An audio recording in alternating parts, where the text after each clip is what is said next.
विकास विभाग की जो जमीन है ये आपके खटीमा की बात है। वहाँ पे एक बाबा का आश्रम है जी। वो जमीन बाकायदा उन्होंने वहाँ पे कब्जा की है, लेकिन उसको बाकायदा कब्जा करने की उसका न्यायालय में बात चल रहा था, लेकिन उसकी बेदखली की कार्रवाई करने के बजाय वो जमीन उसी को लीज कर दी गई।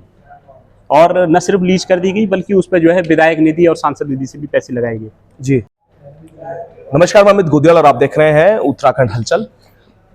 तो पूरे प्रदेश में नए भू कानून को लेकर जो सरकार है वो बड़े बड़े दावे कर रही है और लगातार भू कानून में जिस तरीके के प्रावधान डाले गए हैं और उसमें ये कहा गया है कि एक व्यक्ति 250 वर्ग मीटर से ज्यादा यहां पर जमीनें नहीं ले सकता।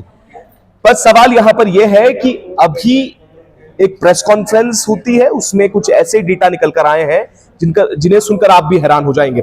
इस पर बात करने के लिए हमारे साथ शिव प्रसाद सेमवाल जी है। सेमवाल जी, किस तरीके के मामले हैं, उत्तराखंड के कौन से हिस्सों से ये मामले निकल कर आते हैं? क्योंकि भू कानून के बाद से लगातार जो सरकार है वो फ्रंट फुट में आके लगातार बात कह रही है कि एक सख्त भू कानून आया है और उसके बाद कई तरीके के जो मामले हैं वो बंद हो जाएंगे जमीनों को लेकर। जिस तरीके से पूर्व में जो जमीनें का दोहन हो रहा था वो रुक जाएगा, पर क्या हालात है अभी वर्तमान में?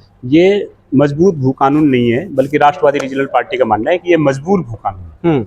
और इस मजबूर भू कानून को इस तरीके से इसका गला घोंटने का काम जो सरकार के सरकारी अधिकारी कर्मचारी हैं उन्होंने किया है, और इसमें सरकार में शामिल नेताओं की भी सीधी सीधी मिलीभगत। तो जब तक पूरा सिस्टम जवाबदेह नहीं होता है तो तब तक आप कोई भी कानून बना लीजिए, उनका जो जिन्होंने इम्प्लीमेंटेशन करना है, जो व्यवस्थापिका है, जो कार्यपालिका है, तो या जो न्यायपालिका है, न्यायपालिका भी आपके पैरवी करने से ही चलेगी।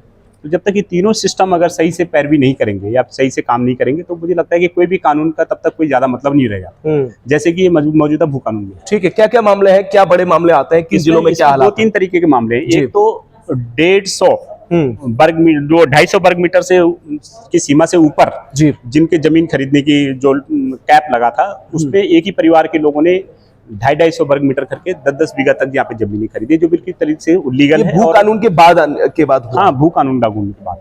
दूसरा मतलब जो जब ये लैंड एक्ट जितना भी हमारा बना हुआ था उसके अंतर्गत उसके उल्लंघन करके। दूसरा, बड़े पैमाने में ऐसे कई हेक्टेयर जमीनें हैं कि 65 हेक्टेयर 100 बीघा 80 बीघा ऐसी जमीनें खरीदी गई कि जिस परियोजना के लिए खरीदी उस तरीके से उस परियोजना के लिए यूज न करके दूसरे परियोजनों के लिए यूज करी। किसी ने एग्रीकल्चर के लिए खरीदी तो उसमें प्लॉटिंग काट के बेच दी, किसी ने एग्रीकल्चर के लिए खरीदी उस पर होम स्टे बना दिए, तो किसी ने दूसरे परियोजन में उसका यूज कर लिया, या किसी ने केवल लैंड में ब्लैक मनी डंप करके उसको बंजर छोड़ दिया। तो इन सारी चीजों पे जब अभी चीफ सेक्रेटरी ने सारे जिलाधिकारियों को पत्र लिख करके बोला कि भाई इनके खिलाफ कार्रवाई की जाए और कृत्य कार्रवाई से उनको भी अवगत कराया जाए, तब जा करके एक फॉर्मेलिटी के तौर पे अब नोटिस भेजे जाने की या मुकदमे दर्ज करने की कार्रवाई हो रही है, सरकार में निहित करने की कार्रवाई हो रही है। लेकिन हमारा ये मानना है कि भाई जब तक लोअर स्तर के अधिकारी इस पे ठीक से कार्य नहीं करेंगे, इसकी ठीक से पैरवी नहीं करेंगे, तो लगे हाथ जो है इसमें कई सारे मामले न्यायालय से खारिज हो रहे हैं। कई मामले खारिज हो गए, तो अगर पैरवी नहीं होगी तो खारिज हो जाएंगे। तो हमारे कहने का मतलब है कि जो भी लोग इस तरीके की अवैध खरीद फरोख्त में अभी जितने भी मामले सामने आए उन सबके लिए एक उच्चाधिकार प्राप्त एक SIT और उसमें तमाम जो स्पेशलिस्ट अधिकारी हैं उनकी एक समिति बनाई जाए। उसमें जो पूर्व या जो एक्टिंग जस्टिस हैं या सेवानिवृत्त जस्टिस हैं उनकी अध्यक्षता में एक कमेटी बनाई जाए, ताकि एक टाइम बाउंड समय पे इसकी एक जांच हो और उन पे कार्रवाई हो। ये गंभीर हालात कहाँ पर है? क्योंकि आप कह रहे हैं बहुत सभी जिलों में हालात एक जैसे हैं, लगभग पिथौरागढ़ और रुद्रप्रयाग को छोड़ करके तो उसमें वहां से तो कोई सूचनाएं निकल के नहीं आई है। लेकिन जो इस तरीके के जो मैदानी जिले हैं, उधम सिंह नगर है, नैनीताल है, हरिद्वार है, देहरादून है, यहाँ पे भूमि उल्लंघन के बहुत सारे मामले सामने आए। मतलब इतने मामले सामने आए कि एक बार को तो आदमी चौंक ही जाता है कि भाई अगर सारी जमीनें इसी तरीके से अवैध रूप से खरीद फरोख्त कर दी गई तो फिर तो यहाँ पे विकास योजनाओं के लिए और आम आदमी के पास कोई जमीन ही नहीं रहेगी, उनके पांव तले जमीन खिसक जाएगी। तो ये चीजें हमने जो RTI में हमारे जो राष्ट्रवादी रीजनल पार्टी के जो RTI और मानवाधिकार प्रकोष्ठ के जो प्रदेश अध्यक्ष हैं भूपेंद्र कुमार जी, उन्होंने RTI में राजस्व विभाग में और सभी जिलों में जो RTI लगा करके सूचना के अधिकार में कुछ मामले प्राप्त किए हैं, और कुछ मामलों में उन्होंने जो है बाकायदा मानवाधिकार आयोग में इसका रिट दायर की, और मानवाधिकार आयोग ने फिर जो SDM हैं उनको नोटिस जारी करा फॉरेस्ट डिपार्टमेंट को नोटिस जारी किया, तो उन्होंने भी फिर अपनी जांच में ये पाया कि भाई हाँ, ये बाकायदा इन जमीनों की अवैध खरीद फरोख्त में उल्लंघन हुआ है और इस पर कार्रवाई की जानी चाहिए, और अब जाकर के कार्रवाई करने की हुआ है। तो हमारा राष्ट्रवादी रीजनल पार्टी का मानना है कि एक तो सरकार इस पर एक मजबूत जो है कमेटी बनाए कार्रवाई के लिए, जो दोषी अधिकारी हैं उनके खिलाफ कार्रवाई करे।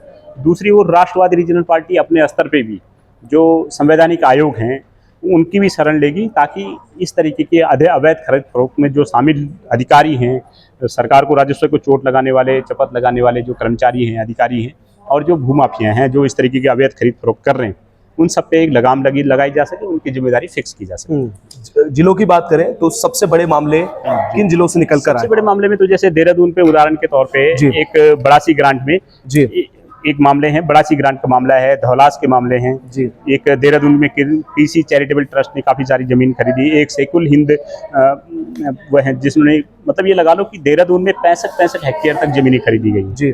लेकिन अब जब ये भू कानून को लेकर के चीफ सेक्रेटरी ने आदेश जारी किया, तो अब जाकर के उस पर कार्रवाई जारी हो रही है। लेकिन ये लोग तो ज़मीनें बेच के निकल गए यहाँ से जी।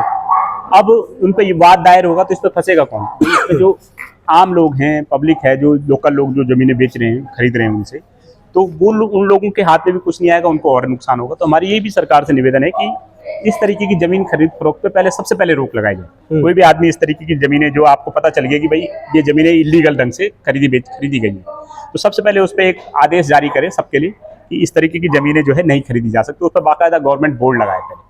उसके बाद फैसला जब होगा तब होगा, लेकिन तब तक के लिए सारी इस तरीके की जमीनों की अवैध फरोख्त जो है रोक दी जानी चाहिए। एक आपने आश्रम की बात बताई थी, एक बताएंगे कौन सा आश्रम था, कहाँ पर था? आश्रम तो जैसे उत्तरकाशी वगैरह में ज्यादा है, लेकिन जो सबसे बड़ा मामला है एक देहरादून में बड़ासी ग्रांट पे है जी। केरल के सीसी थम्पी ने और चाकू कुट्टी 2 लोग हैं, उन्होंने यहाँ पे जमीन खरीदी। जब उस पर बात हुई तो इन्होंने स्थानीय लोगों को बेच दी वो जमीन। वहाँ के जो स्थानीय प्रधान है, ग्राम प्रधान, उन्होंने बाकायदा उच्चाधिकारियों को लिख के दिया कि भाई इसमें फॉरेस्ट की भी बहुत लैंड जो है इन्होंने यहाँ पे कब्जा रखी है।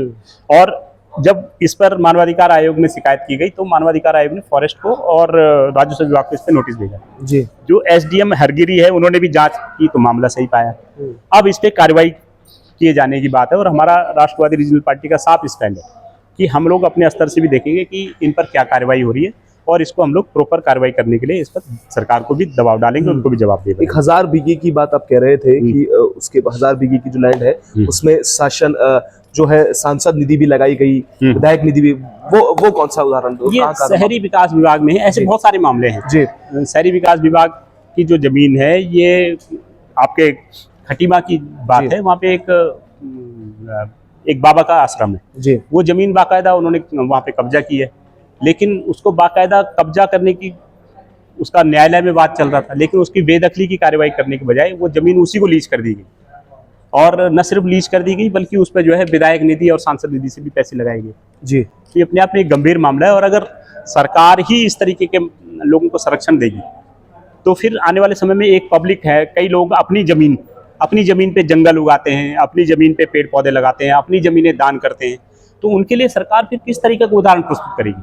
अगर सरकार में शामिल लोग और जो अधिकारी हैं, जो कर्मचारी एक ऐसा माहौल बनाएंगे कि जमीनों की लूट हो रही है, तो जो इस तरीके के लोग हैं जो भले मन से अपनी जमीनों को सार्वजनिक हित में दान करना चाहते हैं, तो कल के दिन उनकी भी भावनाएं इफेक्ट होंगी, फिर वो भी क्यों करेंगे कल के दिन? उन्होंने कहा हम तो दान कर देंगे और तुम अपना यहाँ पे धंधा चलाओगे, तो ऐसे कैसे ठीक रहेगा? सिमल जी, ये देखा गया है कि पूरी धरनौल्टी, आपने क्षेत्र की बात भी की इसमें प्रेस कॉन्फ्रेंस में, आपने देखा जो फल पट्टी वाली जो जमीनें दी गई थी उस जमीनों तक को बेच दिया गया है। जो पूरी फल पट्टी की पूरी एरिया था जहां पर इस मकसद से सिर्फ लैंड दी गई थी कि वहां पर फल पट्टी या आलू या तमाम चीजें बोई जाएंगी, उस जमीन पर आज हम देखते हैं कि टोटली वहां पर होम स्टेज बन चुके हैं, वहां पर और चीजें निर्माण हो चुकी है। उस पर क्या कहना है आपका? ये अपने आप में अवैध है बिल्कुल। वो लीज वाली जमीन पे तो कायदे से कोई निर्माण हो भी नहीं सकता जी। लेकिन और आज की डेट में भी उन जमीनों पे कोई मालिकाना हक नहीं बिल्कुल, वो केवल स्टाम्प पे ही या साधारण कागजों पे ही वो जमीन खरीद बिक्री होती है। और आज भी ये पता नहीं है कि एक जमीन जो है 10-10 बार वहाँ पे बिक चुकी है। सरकार को कोई देख नहीं है, सरकार की कोई मॉनिटरिंग नहीं है, जिसके कारण इस तरीके की गतिविधियां हो रही हैं। और ये अपने आप में फलपट्टी जैसा जो उद्देश्य था वो भी पूरा नहीं हुआ, और इस तरीके से जमीन खरीद फरोख्त होने से जो है, जो स्थानीय लोग थे जिनकी वो ओरिजिनल रूप से जो उनकी जमीन थी पहले, वो लोग भी आज उस जमीन से भूमिहीन हो गए। अपने आप में अगर सरकार इस पर कुछ नहीं करेगी तो मुझे लगता है कि इस तरीके के अवैध कब्जे के, अवैध खरीद फरोख्त के मामले बढ़ते चले जाएंगे और जो उत्तराखंड के जो मूल भूमि मालिक हैं वो एक तरीके से भूमिहीन हो जाएंगे। तो अभी वर्तमान में क्या हो रहा है कि इसीलिए चकबंदी की मांगे उठ रही है कि भाई यहाँ पे सीढ़ीदार खेत हैं, नाली वाली जमीनें हैं, तो इनकी चकबंदी की जाए। लेकिन जब सरकार इस तरीके की चकबंदी नहीं करेगी तो जो बाहर से आने वाले जो इस तरीके के लोग हैं, धनपशु लोग हैं, वो तो अपने हिसाब से जो है 7-8 लोगों की एक जगह पे जो मौजूद जमीन है उसको करा ले, खरीद के अपना एक चक बना लेंगे। बिल्कुल। लेकिन फिर ऐसी चकबंदी का उत्तराखंड के वासियों को कोई लाभ नहीं होगा, इसमें नुकसान ही होगा। अच्छा, एक आखिरी सवाल करूंगा सेवाल जी कि जो अधिकारी आवाज उठा रहे हैं उसका भी बात आपने रखी इसमें, आपने कहा कि उनके ट्रांसफर कर दिए जाते हैं, क्योंकि आपने कुछ अधिकारियों के नाम लिए कि एक अधिकारी थे एडीएम रामशरण, उन्होंने स्टैंप चोरी की जब बात रखी तो उनका भी मुझे लगता है उसके बाद ट्रांसफर कर दिया गया। उससे पहले एक अधिकारी थे जिन्होंने ये बात रखी कि उनके निचले जो अधिकारी हैं वो बात नहीं मानते, उनका भी ट्रांसफर कर दिया गया। तो किस पर यकीन करेंगे जब आप कह रहे हैं कि आप तमाम लोगों के, जैसे जो आपके अध्यक्ष हैं आरटीआई के, उन्होंने भी कई जगहों पे जब कंप्लेंट की तो कहीं पर नोटिस जारी किए गए, कहीं के केस वाद चल रहे हैं पर पैरवी ही नहीं की जा रही है, तो क्या कैसे बच पाएगा? इसलिए भू कानून की बात तो हो रही है, सवाल यह है कि अगर भू कानून के बाद जो प्रक्रिया है अगर वहीं पर उसे आगे फॉरवर्ड नहीं करा जाएगा तो किस तरीके से जमीनें जो अब जो कब्जा कर ली गई है वो कैसे छूटेंगी?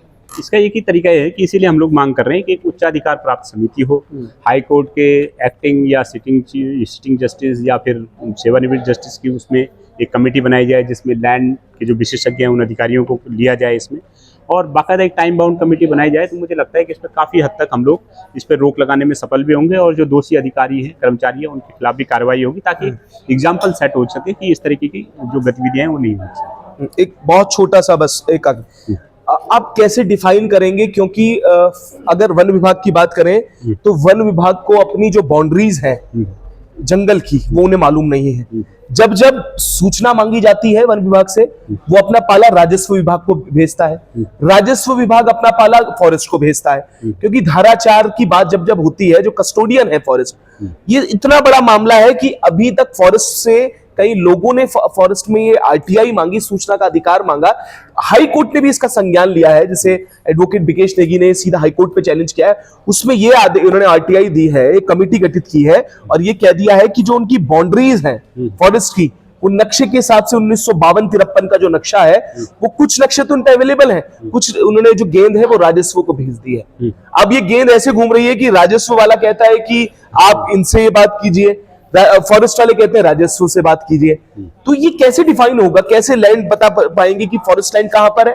राजस्व वाले कैसे बता पाएंगे उनके लैंड रिकॉर्ड्स में क्या है, कौन सी? क्योंकि ये भी एक बड़ी बात है, एक बड़ा खुलासा ये भी हुआ था कि कोई भी लैंड जो है, कोई भी जमीन जो है वो नगर निगम की यहां पर नहीं है, वो फॉरेस्ट के अधीन है, उसमें कुछ कार्य नहीं हो सकते। अब ये बड़ा सवाल है इसमें। ये तो खुद सरकारें और जो अधिकारी हैं वन विभाग का, आज की डेट में लाडपुर का जंगल आप देख लीजिए, रिंग रोड पे रिलेटेड जितनी जमीनें हैं वो देख लीजिए, ये तो बाकायदा सरकारी जो फॉरेस्ट विभाग के अधिकारी कर्मचारी हैं वो शामिल हैं जमीनों को खुर्द-बुर्द करने में, पूरा जंगल कब्जा लिया गया है। आप तमाम ऐसी जमीनें हैं कि आप नगर निगम को पूछो तो बोलेगा हमारी जमीन नहीं है, राजस्व को पूछो हमारी नहीं है, फॉरेस्ट को पूछोगे तो बोलेगा हमारी नहीं है। तो ये शासन की भूमिका यहाँ पे हो जाती है कि भाई सरकार की पहले एक इच्छा शक्ति तो हो, तीनों डिपार्टमेंट के अधिकारियों को बताइए, उन्होंने कहा भाई ये 3 डिपार्टमेंट हैं, तीनों डिपार्टमेंट बताइए किसकी है, अगर नहीं है तो फिर तब उस पर कार्रवाई हो। बिल्कुल। सैटेलाइट इमेजेस हैं, मतलब मैं तो ये कह रहा हूँ कि भाई 10 साल तक की भी अगर सैटेलाइट इमेजेस देख ली जाएं कि भाई कौन सी जमीन पे कौन सी जगह पे क्या था, तो उसी हिसाब से बहुत सारी जमीनें आपकी छूट जाएंगी। लेकिन अगर मनसा हो, सही हो तब, नहीं तो फिर इसी तरीके से भूमाफिया शामिल रहेंगे, तो कुछ मामले कुछ अपना कट सरकारों को पहुंचाएंगे, प्रभावशाली नेताओं को पहुंचाएंगे, कुछ अधिकारियों को पहुंचाएंगे और अपने आप इस तरीके से खुर्द-बुर्द करते रहेंगे जमीनें। बिल्कुल। तो अब देखना है कि आगे सरकारें इस पर क्या निर्णय लेती हैं और क्या इस पे होता है, क्योंकि भू कानून आ गया है, चीफ सेक्रेटरी का ऑर्डर आ चुके हैं। चीफ सेक्रेटरी के ऑर्डर के बाद अब जो नए चीफ सेक्रेटरी ने गद्दी संभाली है, ये ऑर्डर क्या सिर्फ मात्र ऑर्डर रह जाएंगे या धरातल पर भी ये उतर के आएगा? हम भी लगातार इस पर अपडेट करते रहेंगे और किस तरीके से ये लड़ाई है भू कानून की और ये जमीनें बचाने की आखिर बच भी पाएंगी या नहीं, अभी ये प्रश्न चिन्ह खड़ा होता है। हम भी लगातार इस पर आपको अपडेट करेंगे, तब तक जुड़े रहिएगा और देखते रहिएगा उत्तराखंड।